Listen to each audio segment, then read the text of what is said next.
since you guys talking about family stuff, what is like wifey material to you guys?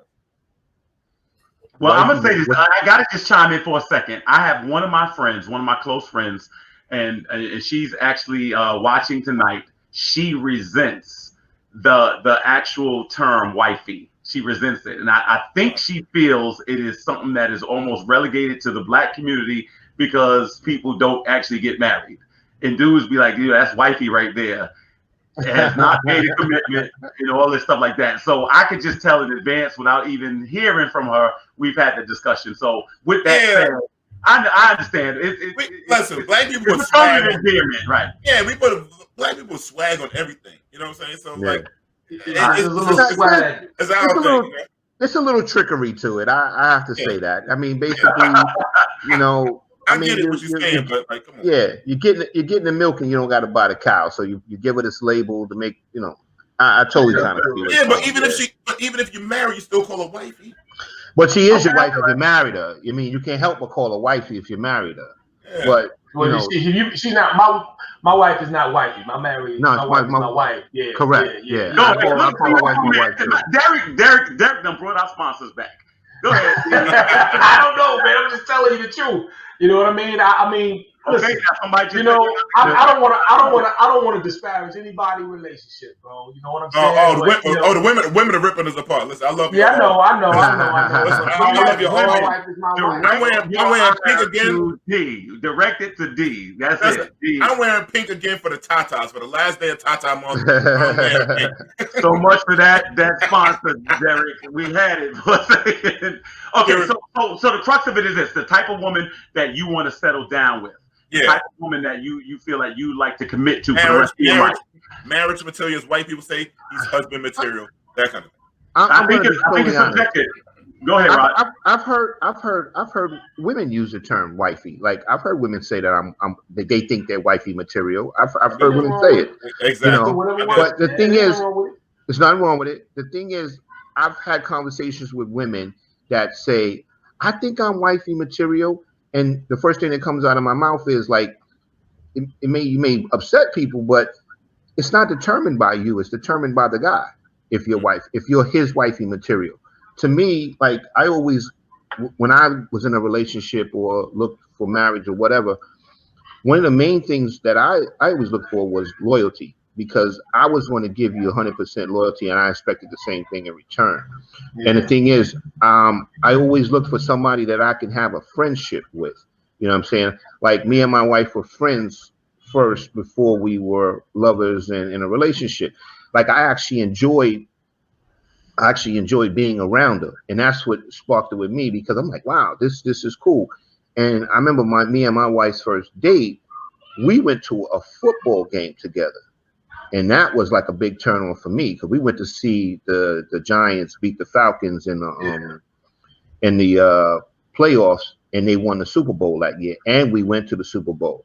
So I'm like, wow, this is like a homie that I can hang out with, and but we were able to kick it. We were like-minded. You know what I'm saying? We liked the same things. We enjoyed each other's company, and just sitting around doing nothing was cool with me.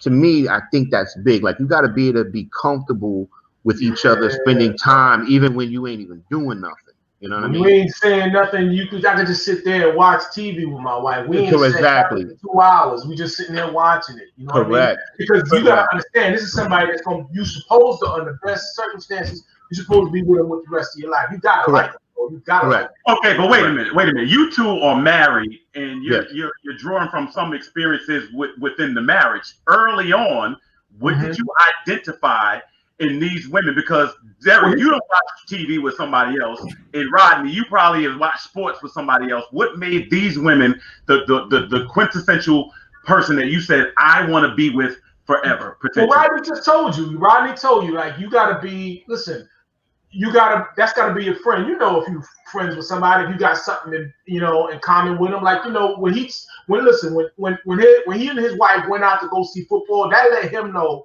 that she can get with the things that I can get with, the things that I like. You know what I mean? We have things in common. We have things in common. So just like when you hanging out with a friend, you know what I mean? You hang with a friend because you do things that you both like, or both might like. So that's a very important thing. I think that's bare minimum, to be honest with you. You're talking about, being together for the rest of your life, man. Come on. I don't see how a relationship or a marriage can hold together if you don't have things in common and you don't like each other, enjoy being around each other. Right. Now, don't get me wrong. When my wife told me she liked football, I thought she was lying. I thought she was basically you had to find out. Yeah. Correct. I thought she was basically saying. She says, "No, I love football. I'm a Giants fan." And I'm like, yeah, right. She's just saying this because she want to hang out with me. You know what I mean? But when we went to the game and she knew what was going on, I was impressed. So that was something. Okay, let me ask you guys this. All right, so because this is big for me. All right, this is big for me. What was it like the first time you saw her angry at you? Oh, because that's a big thing to me. Because I think people need to know how they fight. Because there's sometimes some people can go top end, and you're like, okay, I just can't. I can't handle being raised. That's a very important thing when you are married, learning how to fight fair. Yeah, right. That's an important thing, man. You can't go from 0 to 100 and offer something nonsense. Like, I can't talk to you. You know what I mean? You upset with me, and we can't even talk because now you already took it somewhere that didn't need to go. You know what I mean? So, like, that's a real important thing. You know what I mean? So, I don't know, man. I think my wife and I, we at a place, man, where we don't take ourselves so seriously. You know what I mean?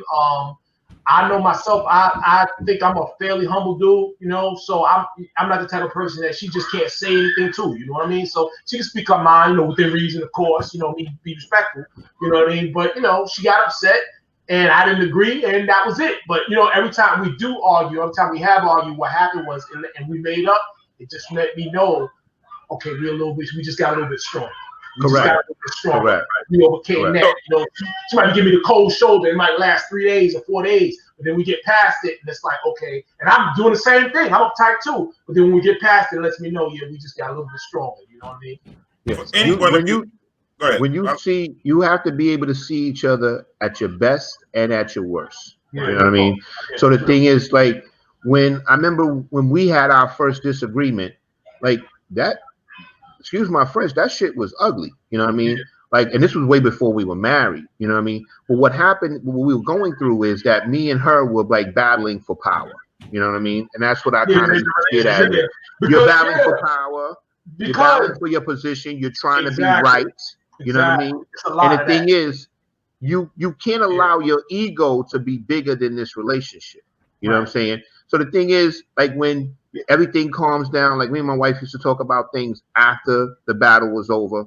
You know what I mean? And I would learn things about her, and she would learn things about me. So the thing is, you have to learn your mate's do's and don'ts. You know what I mean? But at the same time, you gotta respect each other. Yeah, you know what I said, Rodney? I often use the phrase, man, you can be right or you can be happy, right? Correct. Very few times in your life you get to be both. You know what I mean? And we're not saying cower down. Right. You know that's not what we're saying. That's not what we're saying. No, we're not saying learn how to just let it come compromise. Yeah, there's a compromise. There's one thing that's very important to me. There's certain lines you can't cross. And I always think guys make that mistake. Like I know I met a couple, and this was hilarious. This woman came up with a terrible idea. Okay, her idea was the dude she was with. She thought that he started developing a drinking problem. So she was like, for whatever reason, she decided to have an intervention with him, with her family, at her brother's wedding. Okay? Wow. And it was. And let me just say this was a white couple, and I'm just saying that just for context. And so obviously it was an epic fail. Dude came back like, you think I'm an alcoholic? You think I'm a alcoholic? Well, your brother's a cokehead, okay? And he's going in, right? And this is where you can't go. This is where you can't go. She was like, I only did it because I love you. My man said, I don't love you. I haven't loved you since March. You can't do that. You cannot tell a woman. You can't. My man had it on the counter. You cannot do that. You cannot do that. No, you can't do that. I'm gonna tell you this. Like, in your marriage, there's certain things that have to stay private. You know what I mean? Yeah. The thing is, when you start allowing outside family and outside friends to get involved in your marriage is destined for failure. Destined for failure. You don't need outside people talking in your ear about your wife or talking about your husband or whatever. The thing is, whatever issues you have to be able to work them out amongst each other. You don't let people into that circle because I'm telling you, they're going to contaminate it. Definitely going to contaminate it. Yeah. So for what anybody that's a wife material got to understand, I fart a lot. So they got to understand sitting on the couch and let me pass gas after I have like a. This is eggnog season. You laughing, but that's part of the agreement, bro. If you can't fart, wait a minute. How long do you wait before you can do that? You can't introduce that in the first couple of dates. So when do you introduce that? I'm gonna say something crazy. I'm gonna say something crazy right now. You know when your marriage is really signed, sealed, and delivered. When you can shit with the door open and have a conversation with your wife. I'm telling you right now. My marriage is never gonna be signed, sealed, delivered. You know why? No, I'm telling you. I don't want to smell mine. I don't even want to smell hers. So I know I want to smell hers. I'm gonna say the time to figure that out is really before you even get married, bro. You should have done. That's when your relationship signed, sealed, delivered. You need to go vegan or drink some more water. She'll be standing there. She might be holding her nose, but she's gonna have that conversation with you. She's still hanging in there. She's still gonna hang in there. That's a keeper. That's a keeper. Yo, another thing. Here's what trick women do when they go away with you for the first time. When they try to be all cute. You know they always go down to the lobby bathroom to take a dump. Nah. A lot of chicks do that shit. Nah, man. A lot of chicks, man. I work with a whole bunch of women. They always doing that kind of shit. I'm gonna tell you this. Like, yo, you don't shit. Like, come on, you're not human. No, this is when you go away with a chick, right, for the first time, right? Mm-hmm. This is how I always used to tell guys how you know that the chick is really digging you, because she's severely overpacked and she's got all these new outfits trying to look good for you. That's when you know. And we only got 24 hours. How you know you got 30 outfits, exactly. 24 hours. There's gonna be like 9 outfits they're gonna take back that they never wore. Right. Yeah.